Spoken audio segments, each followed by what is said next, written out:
Hello friends, welcome to quick revision point. My name ही Raksha Shrivastava. Friends, आज हम English pedagogy के इंपॉर्टेंट क्वेश्चन को डिस्कस करेंगे जो कि फ्रेंड एग्जाम के लिए इंपॉर्टेंट है। तो स्टार्ट करते हैं। फर्स्ट क्वेश्चन क्या है कि language is arbitrary means that a some things is determined by judgement and for specific reason. B है it is based on a valid reason and not on the chance. And C है there is a strong relation between the words of a language and their meanings. And D है there is no inherent relation between the words of a language and their meaning. तो language is arbitrary means that तो there is no inherent relation between the words of a language and their meanings. Okay, right answer इसमें D हो जाएगा। Language arbitrary means that there is no inherent relation between the words of a language and their meaning. Right answer इस 4 हो जाएगा। Next question देखेंगे। Next question है knowledge of more than one language. Knowledge of more than one language. First है इसमें becomes a burden to the teachers in the language classroom. Becomes a burden to the teachers in the language classroom. B है confuses the learner while learning a new language. And C है is very helpful in teaching and learning a new language. And D है causes interference in a language, a new language, learning a new language. तो knowledge of more than one language, तो one language is very helpful in teaching and learning a new language. Okay, correct answer is C हो जाएगा। Next question देखेंगे।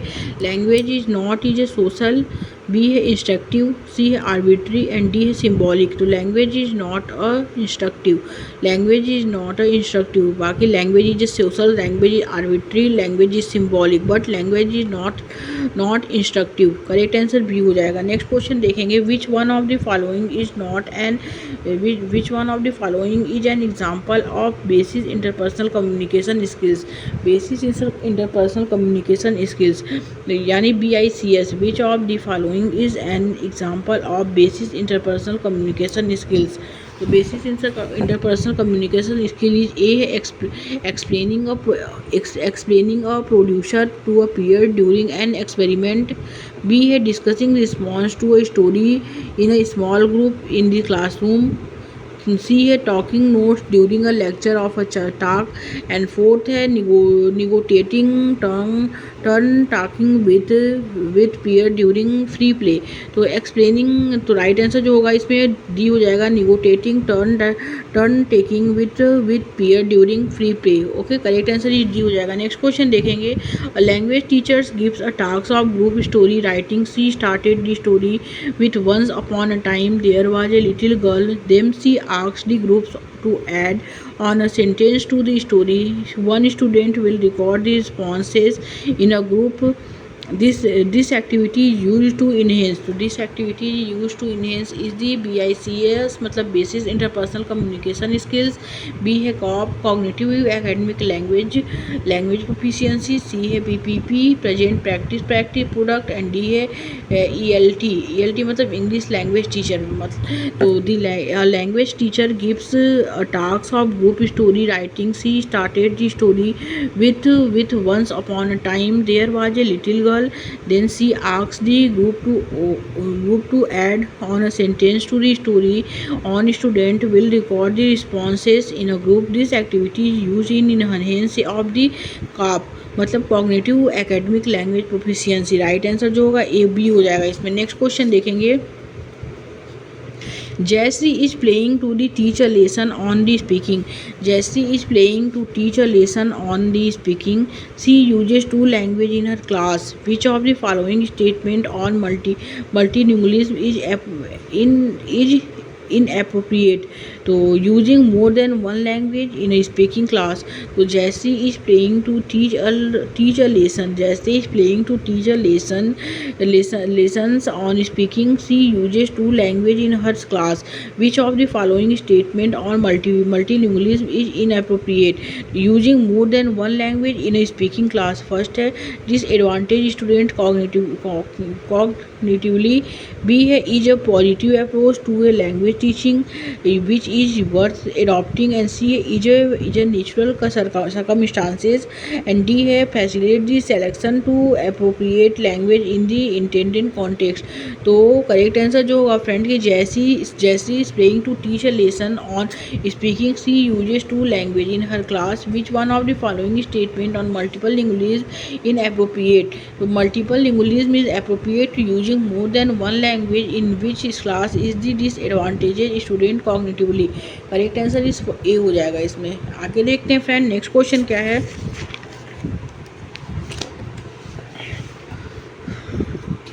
Next question है friend which of the following is not true for multilingualism as a classroom resource. तो A इसमें teacher respect diverse linguistic culture of the class. B है linguistics and culture derivations are seen as tool for a language learning. C है teacher gives opportunity for peer interaction in the class. And D है diverse language of childrens are neither tolerated nor use in the class. तो which of the following is not for all, which of the following is not is not true for multilingualism as a classroom resource. तो classroom resource is a teacher. A है teacher respected diverse linguistic culture of the class, and B है linguistic and culture derivations are soon as tool for language learning. C है teacher gives opportunity for peer interaction in the class, and D है diverse language of children are neither tolerated nor used in the class. तो right answer जो होगा इसमें हो जाएगा diverse language of children are neither tolerated nor used in the class. Okay correct answer is D हो जाएगा. Next question देखेंगे. The multilingualism nature of the Indian classroom must be used as a resource so that every child could. तो the multilingual nature of the Indian classroom must be used as a resource so that every child could. A है इसमें learn various language skills. B है learn different language. C है feel secure and accepted. And D express in multiple way. तो the multilingualism nature of the Indian classroom must be used as a resource so that evening childhood is a feel secure and accept. Okay correct answer is C हो जाएगा इसमें. Next question देखेंगे friend. Multilingualism can be promotes by. Multilingualism can be promotes by. A है first है sitting example to different class language. Second है giving all language equal importance. Giving all language equal importance. And third promoting cooperative learnings in the classroom. And fourth है इसमें prohibiting code switching in the classroom. तो multilingual class जो होता है multilingual can be promoted by creating examples of different language. And second है इसमें giving all language equal importance and promoting cooperative learnings in the classroom. पहला दूसरा तीसरा इसमें राइट हो जाएगा. तो राइट आंसर इज ए. आगे देखेंगे which one of the following is not about the role of English language in India. तो ए है इंग्लिश. तो which one of the following is not correct about the role of the language in India. तो A है English has been the associate official language of the country. B है English is a language of the court. And C है English is a window to the modern world. And D English is a source of Indian language. तो is not पूछा है कि which of one of the following is not correct about the role of English language in India. First English has been the associate official language of the country. तो correct है. English is a language of the court ये भी correct है. English is a window of the modern world ये भी correct है. But English English is not a source of Indian language. Okay right answer जो होगा D हो जाएगा इसमें. नेक्स्ट क्वेश्चन देखेंगे which one of the following statement are true of the language in India. तो ए है इसमें Hindi is the national language of India. तो ये गलत है. सेकंड क्या है Hindi is the official language of India. Hindi is the official language of India. और सी है कि English is the official language of India. तो गलत रॉन्ग है. English is the associate official language of the India. Okay right answer जो होगा friend B हो जाएगा इसमें. नेक्स्ट क्वेश्चन देखेंगे. नेक्स्ट क्वेश्चन है to brings words from a child passive vocabulary to active vocabulary और teacher should create opportunity to. तो create opportunity to first इसमें using the words quite often, and B है here the words quite often, C है know the meanings of word but not use the often, and D है learn the words antonyms and synonyms. So the two brings word from a child passive vocabulary to active vocabulary. Should create opportunity offer is use the word quite often. Use the word quite often. So there are two type of the bias: active bias and passive bias. Active bias is listening and reading skills, and passive bias is speaking and writing skills. Right answer is first हो जाएगा. आगे देखते हैं friend next question क्या है. Next question है what is translanguaging. Translanguaging क्या है. फर्स्ट है it refers to moving from one language to another language while teaching learning language, and second it refers to understand how language change over the period of time. See it is a pedagogical process, and D of using more than one language situation. So it refers to the moving one language to another language while teaching learning language. Okay right answer is first हो जाएगा इसमें. Next question देखेंगे. Next question है it refers to the proficiency in academic language और language needed for various content area. A है इसमें inter language proficiency, B है basis interpersonal communication skills, C है communicative language proficiency, and D है cognitive academic language proficiency. तो right answer जो होगा कि this refers to the proficiency in academic language और language needed for various content area is a cognitive academic language proficiency. Right answer is D हो जाएगा. Next question देखेंगे. Read the following statements and choose the correct option. तो read the following statements and choose the correct option. First है इसमें all childrens who enters schools are competence language users according to their age. B are है due to language and culture diversity they are unable to demonstrate their ability. तो correct answer जो होगा friend इसमें हो जाएगा कि read the following statement and choose the correct option. तो correct option all childrens who enter school are competence language user according to their age. Okay A is right but due to language and culture diversity they are unable to demonstrate their ability. तो B is wrong, A is right and A is true and B is false. Okay right answer जो होगा friend इसमें D हो जाएगा. आगे देखते हैं friend next question क्या है. नेक्स्ट क्वेश्चन है read the following statement and choose the correct option. Read the following statement and choose the correct option. First है इसमें learners acquires language since they are genetically predisposed to do so and the environment does play any role in it.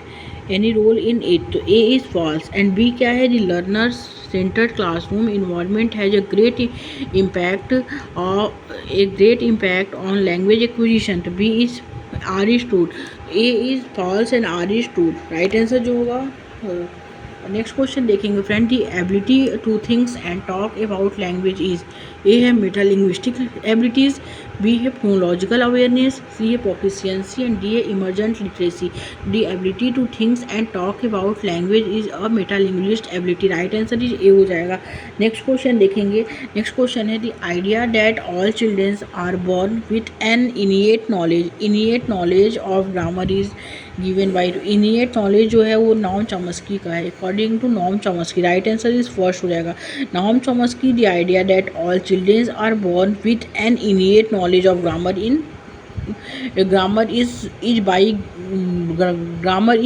given by Noam Chomsky. Okay, right answer is A. Next question देखेंगे friend. The method that is based on the coordination of language physical movement.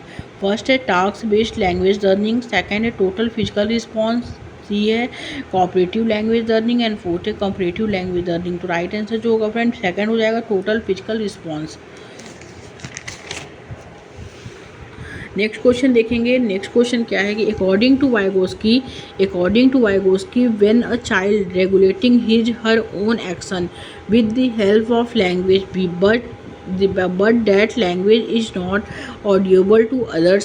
He see involved. For A है inner speech, B है social speech, C है private speech and D egocentric speech. तो correct answer is A हो जाएगा, inner speech. Next question देखेंगे friend. Student in class second sing a song. Head and shoulder, knees and toes, they touch the correct part of their body as they sing the song. And which method is the teacher using to teach them? Is the A है electrics, B है audio C है communicative language teachings and D है total physical response. तो right answer is D हो जाएगा, total physical response. Next question देखेंगे. The first language is the language which the child. The first language is the language which the child is acquire from his her immediate environment making special effort.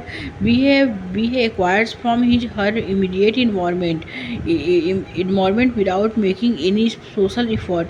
And C है इसमें विच इन a form which are C है कि learner is a formal situations and C है acquires in a formal situation. The first language in the language which the child is acquire from his her immediate environmental making special effort. B हो जाएगा acquires from his her immediate environmental without meaning any special effect. Right answer is B. And first language, native language, home language, mother tongue acquisition. जो तो acquire from his her immediate environmental without making any social effect. Right answer is B हो जाएगा. Next question देखेंगे friends. Next question क्या है. A construct between performance and competence was establish by. A है नॉर्म Chomsky, B है फेर्डिनेंड D सूसर, सी है Edward spear and D है लिनोआर्ड ब्रोमफील्ड. तो a context between performance and competence was establish by.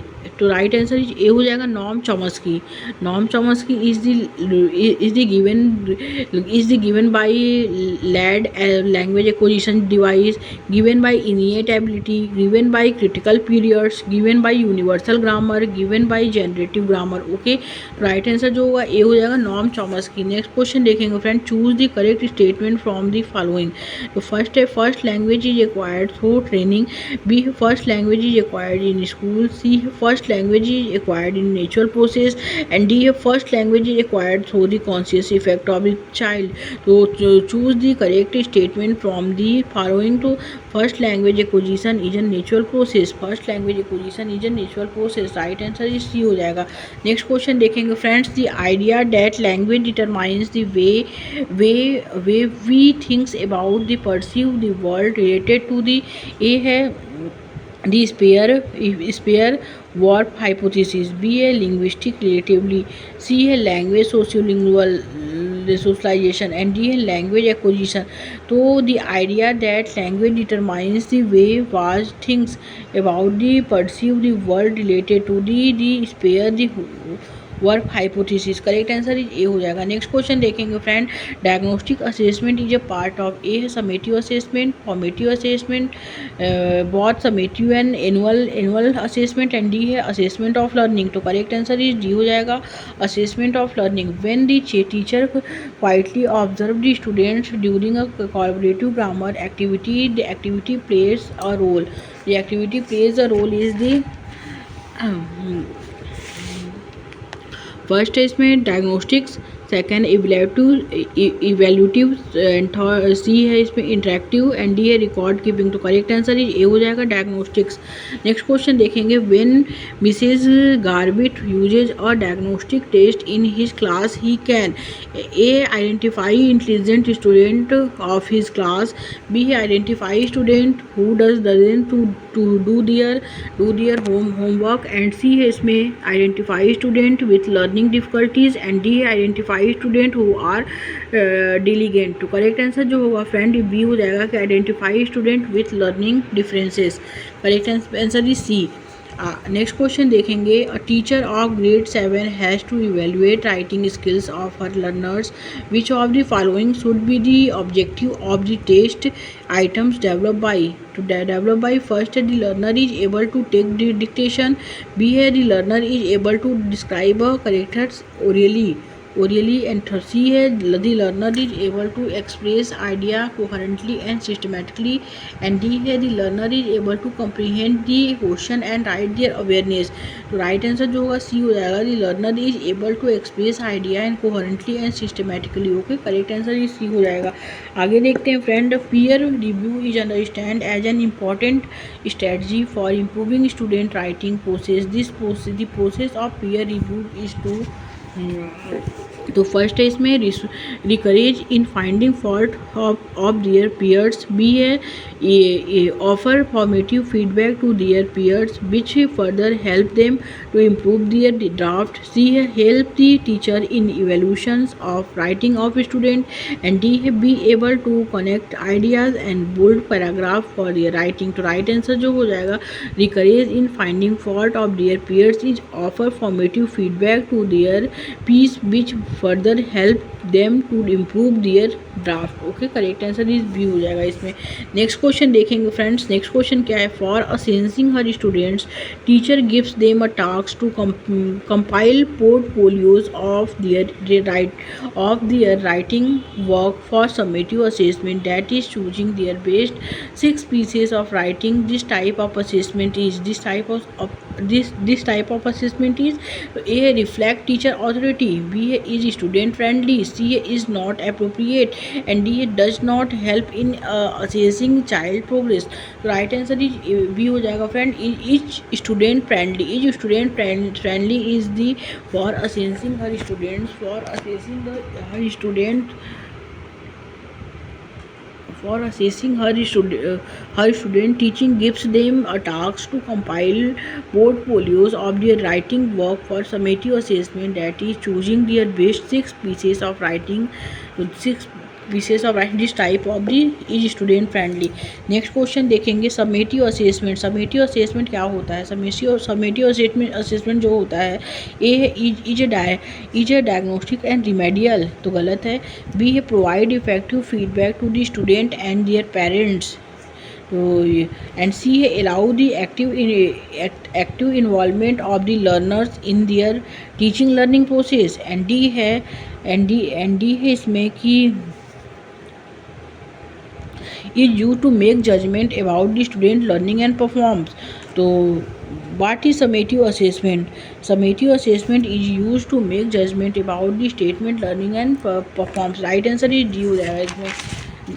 Next question देखेंगे, next question क्या है? नेक्स्ट क्वेश्चन है continuous in continuous comprehensive assessment implies. A है इसमें assessment of all activities of learner in and outside the classroom, B है period assessment of learner performance, C है formative and summative assessment, and D है assessment of teaching of teachers and learning by learner. तो assessment continuous comprehensive assessment implies is the period assessment of learner performance. Okay, right answer is B हो जाएगा।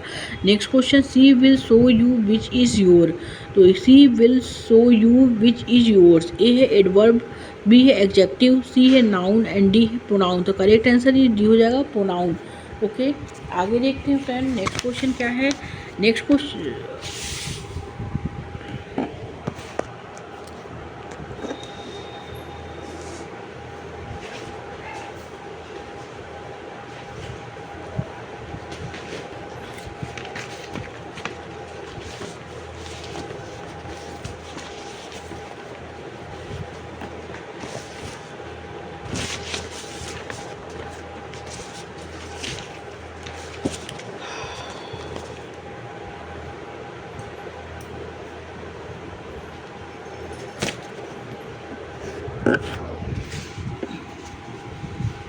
Next question है friend, which agents of socialization has the most impact of our development. A है education, B है family, C है mass media, and D है peer group. Which agent of socialization has the most impact on our development is a family. Correct answer is B हो जाएगा। Next question देखेंगे friend, which one of the following is a study skill? ए है writing formal reports, B है note taking, C है using a dictionary and D है getting information from an encyclopedia. तो which one of the following is not a study skill is a writing formal reports? Writing formal reports is not a study skills, right answer is A. Next question देखेंगे, a teacher gives many sentences and asks her student to arrange them into a letter using appropriate connectors. The skills of them is chiefly involved in this task is A collaborating information, B expanding notes, C organizing and D rewriting. So a teacher gives many sentences and asks her student to arrange them into a letter using appropriate connection. The skills of them is chiefly involved in this task is organizing. This task is organizing. Next question देखेंगे, language skill should be taught. A है इसमें through इन imitation, B है इन isolation, C है through clear explanation and D है in an integrated manner. तो correct answer जो होगा friend वो डी हो जाएगा, in an integrated manner. Okay, आगे देखते हैं, minimal pair are usually use to give practice. A है रीडिंग, बी है वोकाबुलरी, सी है स्ट्रक्चर एंड डी है प्रोनाउंसिएशन। तो करेक्ट आंसर इज डी हो जाएगा, pronunciation. The minimal pair are usually use to give practice is A pronunciation. आगे देखते हैं फ्रेंड, नेक्स्ट क्वेश्चन क्या है। नेक्स्ट क्वेश्चन है फ्रेंड कि prediction as a sub skills is associated with. Prediction is a sub skills is associated with. A है drafting, B है summarising, C है नोट मेकिंग एंड डी है reading. तो correct answer is C हो जाएगा, note making. Next question देखेंगे, which of the following is not a component of cognition. A है feelings, B है thoughts, C attention and D है perception. Which of the following is not a component of cognition? तो component of cognition is A feeling, correct answer is A हो जाएगा। Next question देखेंगे friends, which one of the following statement is correct about the concept formation by a child? तो A है concept are emotionally ordered, B है there is a set pattern of concept development and C है concept और not hierarchical and D है concept और not individual. तो right answer जो होगा, there is a set pattern of concept development, correct answer is B हो जाएगा। आगे देखते हैं friend, a child start to cry when his grandmother takes him from his mother's lap. This child crisis due to A social anxiety, B है emotional anxiety, C है stranger anxiety and D है separation anxiety। तो right answer is D हो जाएगा friend, separation anxiety। Next question देखेंगे, childrens actively construct their understanding of the world is statement attitude to. A है Kohlberg, B है Skinner, C है Jean प्याजे and D है Pavlov. तो राइट आंसर जो होगा कि childrens actively construct their understanding of the world is statement attitude to a Jean प्याजे। ओके, जीन प्याजे construct theory is gene प्याजे।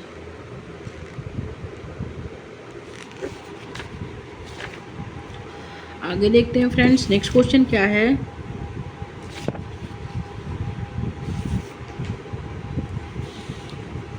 Next question देखेंगे,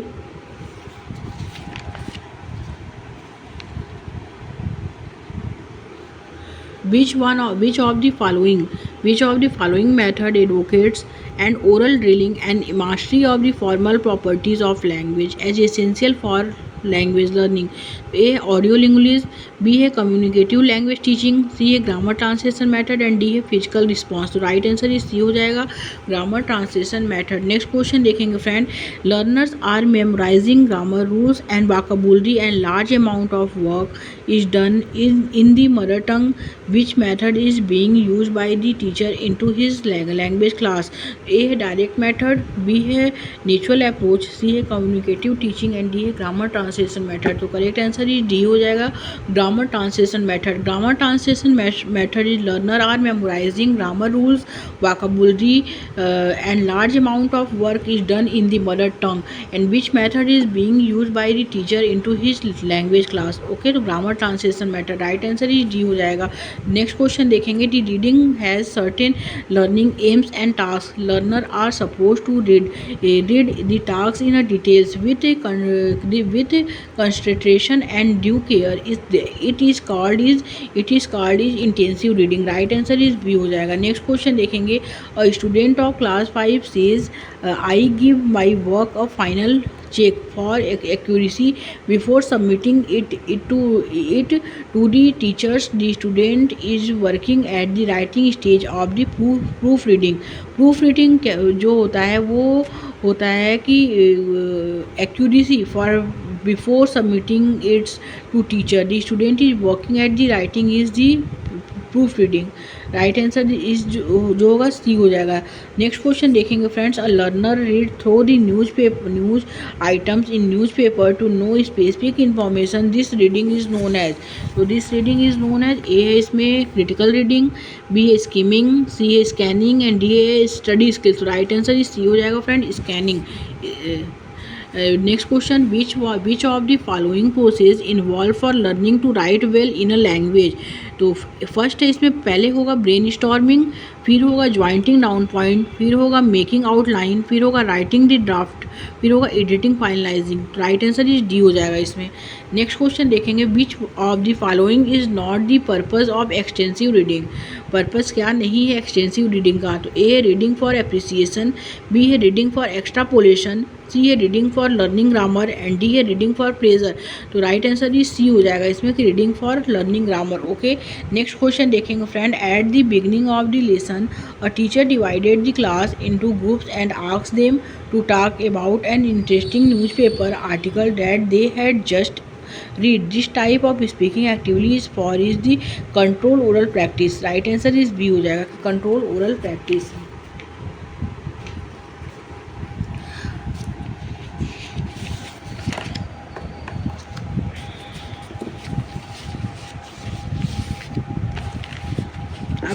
अब डिस्कस करेंगे friend important Stephen Krashen's theory. English pedagogy के famous Stephen Krashen's theory को discuss करेंगे जिससे exam में क्वेश्चन पूछे जाते हैं. Okay. Stephen Krashen's theory. Stephen Krashen जो थे एक साइंटिस्ट थे. ओके. इनका जो थ्योरी है ये इंग्लिश पैडागोजी में वो सेकेंड लैंग्वेज एक्विजिशन थ्योरी है. Okay. Stephen Krashen claims that learners with high motivation, self confidence, a good self images, a low level of anxiety and extroversion are better equipped for success in second language acquisition. Okay. Stephen Krashen ने कहा है कि Stephen Krashen claims that learner with high motivation and self confidence, a good self images, a low level of anxiety. Okay. A low level of anxiety, self confidence, high motivation, self images, extroversion are better equipped for success in second language acquisition. Okay. तो second language acquisition जो है वो है Stephen क्रैसन का. तो उसमें sorry. तो उसमें लर्नर के साथ high motivation, self confidence, self images, low level anxiety, extroversion are better equipped success in second language acquisition. Next देखेंगे. Student learning a second language move through 5 practicable stage. इन्होंने 5 stage दिए हैं. उसमें first है pre production. Stephen क्रैसन का first है pre production, second early production and third इसमें speech emergence and fourth intermediate fluency and fifth advance fluency. तो speech emergence जो होता है वो ये लैंग्वेज एक्वायर किया जाता है इसमें. ओके. यानी लैंग्वेज एक्वायर मतलब अर्जन. Student learning a second language move through 5 predictable stage: pre production, early production and speech emergence and intermediate fluency and advance fluency. Okay. अब चार्ट देखेंगे. सेकेंड लैंग्वेज एक्विजिशन स्टेजेस के chart हैं. तो stage में है pre production, फिर है early production, फिर है स्पीच इमर्जेंस, फिर इमीडिएट फ्लुएंसी, फिर है एडवांस फ्लुएंसी. तो एंड अप्रोक्स टाइम फ्रेम. तो प्री प्रोडक्शन जो होता है वो 0 से 6 मंथ तक होता है. अर्ली प्रोडक्शन जो होता है वो 6 मंथ से 1 ईयर तक होता है. एंड स्पीच इमर्जेंस जो होता है वो 1 to 3 ईयर होता है. एंड इमीडिएट फ्लुएंसी जो होता है वो 3 to 5 ईयर्स होता है. एंड एडवांस फ्लुएंसी जो होता है वो 5 to 7 ईयर्स होता है. एंड डिस्क्रिप्शन में देखेंगे प्री प्रोडक्शन 0 to 6 मंथ. तो साइलेंट पीरियड होता है इसमें. फिर है लिसनिंग बच्चे के साथ होता है, बिगनिंग होता है, टू अंडरस्टैंड होता है, point total physical response. Okay, total physical response, silent reading, listening, beginning, to understand, point, ये सब कीवर्ड जो हैं ये प्री प्रोडक्शन के हैं। ओके, तो 0 to 6 मंथ होता है। अर्ली प्रोडक्शन जो होता है 6 मंथ to 1 year जो होता है, उसमें 10 or 2 वर्ड्स रिस्पॉन्सेज पर participate using key words, familiar phrases, usage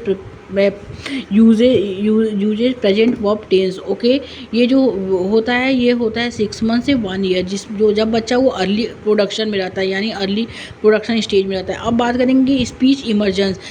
speech emergence जो होता है 1 to 3 year इसका अप्रॉक्स टाइम फ्रेम रहता है, और इसका डिस्क्रिप्शन जो रहता है वो good comprehension, product, simple sentence, make grammar and pronunciation errors इसमें होता है। ओके, जिसमें good comprehension, product, produces simple sentence, make grammar and pronunciation errors जहाँ रहेगा वो होता है स्पीच इमर्जेंस, जिसका अप्रॉक्स टाइम फ्रेम जो रहता है वो 1 to 3 years रहता है।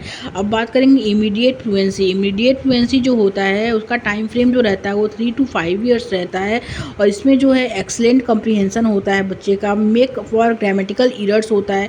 तो ये किस में होता है, ये होता है approx time frame of the 3 to 5 year and immediate affluence. Okay, Stephen Krashen के जो 4 स्टेज हैं इमीडिएट फ्लुएंस उसमें होता है, एंड लास्ट है 5th स्टेज है स्टीफन कैसन के एडवांस फ्लुएंसी। एडवांस फ्लुएंसी जो होता है इसका अप्रॉक्स टाइम फ्रेम जो रहता है 5 to 7 years रहता है, और इसमें near native level of speech. Okay, near native level of speech हो जाता है बच्चे का। आगे देखते हैं फ्रेंड्स। अब है इसमें फर्स्ट है, इसमें क्या है कि डी एक्विजिशन लर्निंग डिस्ट्रिक्शन। तो एक्विजिशन लर्निंग डिस्ट्रिक्शन क्या होता है, तो adult have 2 different ways। Okay, the adult have 2 different way to develop competency in a language। Language acquisition and language learning. Language acquisition and language learning promote to Stephen Krashen in first stage. Okay, Stephen Krashen के first stage के अंदर जो है वो है language acquisition and language learning. तो okay, और language acquisition is a subconscious process process not unlike the way a child learns a language. Okay, a language acquirers are not consciously aware of the grammatical rules of the language, but rather develop a feel for correctness, okay, and correctness in non-technical language, or acquisition is picking up a language. Acquisition is a picking up a language. Language acquisition is a some consciousness process not alike the way a child learns a language. Language requires or not consciously aware of the grammatical rules of the language, but rather develop a feel for correctness in non technical language acquisition picking up a language. Okay, अब आगे देखते हैं। Language learning refer to the consciousness knowledge of second language language acquisition. तो consciousness knowledge जो होता है वो किस में होता है, learning. Language learning refer to the consciousness knowledge, तो by second language acquisition. Okay, knowing the rules, being aware of them and being able to talk about them, and दस language learning can be compared learning about a language. अब second आएंगे। Second है natural order hypothesis. Stephen Krashen के second stage है natural order hypothesis. इसमें उन्होंने क्या कहा है, the natural order hypothesis states that the acquisition of grammatical structure proceed in a predictable order और grammatical structure are required in a predictable order and it does little good to try to learn them in another order. Okay, grammatical structure are acquired in a predictable order and it does little good to try to learn them in another order. Okay, third है stage Stephen Krashen के the monitor hypothesis जो है monitor hypothesis जो है grammatical structure जो होता है वो किसका है, तो वो स्टीफन कैसन का है। ओके, तो इसमें बच्चा क्या करता है, इसमें बच्चा एक्वायर करता है इज ए प्रेडिक्टेबल ऑर्डर को, and it does little good to try learn them in another orders. Okay, अब आएगा द मॉनिटर हाइपोथेसिस जो होता है the conscious editor is called the monitor. Okay, और different individual use their monitors in different ways with different degree of of success, monitor over users, try to always use their monitor and end up so concerned with correctness that they cannot speak with and real fluency. Okay, acquired competence जो होता है वो 3 specific condition इसके होते हैं acquired competence में, time, focus of form and known the rule. Okay, उसके बाद जो बच्चा एक्वायर्ड करता है, एक्वायर करने के बाद लर्न करता है, लर्न करने के बाद वो करता है कॉम्पिटेंसी दी मॉनिटर करता है, फिर उसके बाद आउटपुट करता है. Okay,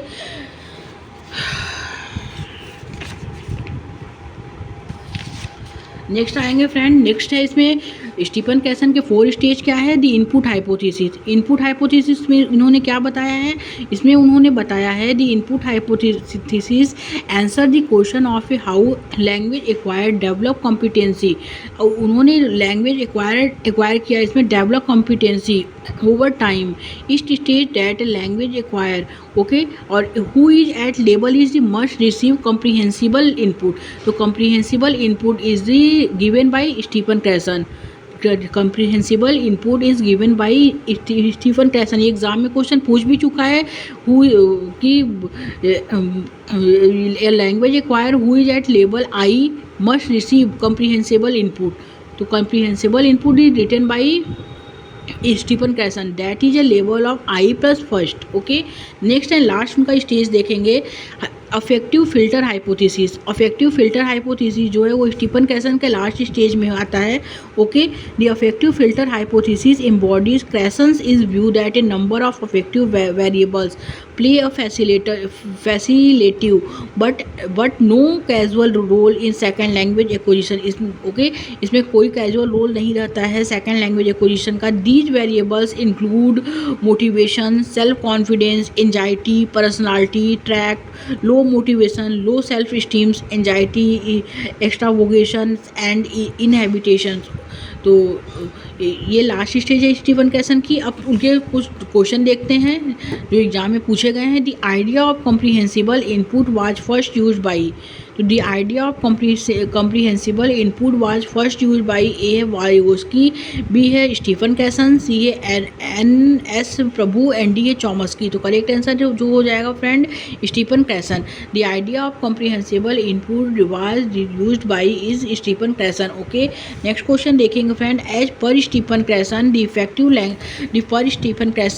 effective language teacher is someone who can provide input and help make it in a low anxiety situation. तो A है easier, B है grammatical, C है comprehensible and D है fluent. राइट आंसर जो होगा friends third हो जाएगा comprehensible. Okay, comprehensible कि as per Stephen Carson's the effective language learning teacher is someone who can provide input and help make it comprehensible in a low anxiety situation. Right answer is C हो जाएगा इसमें.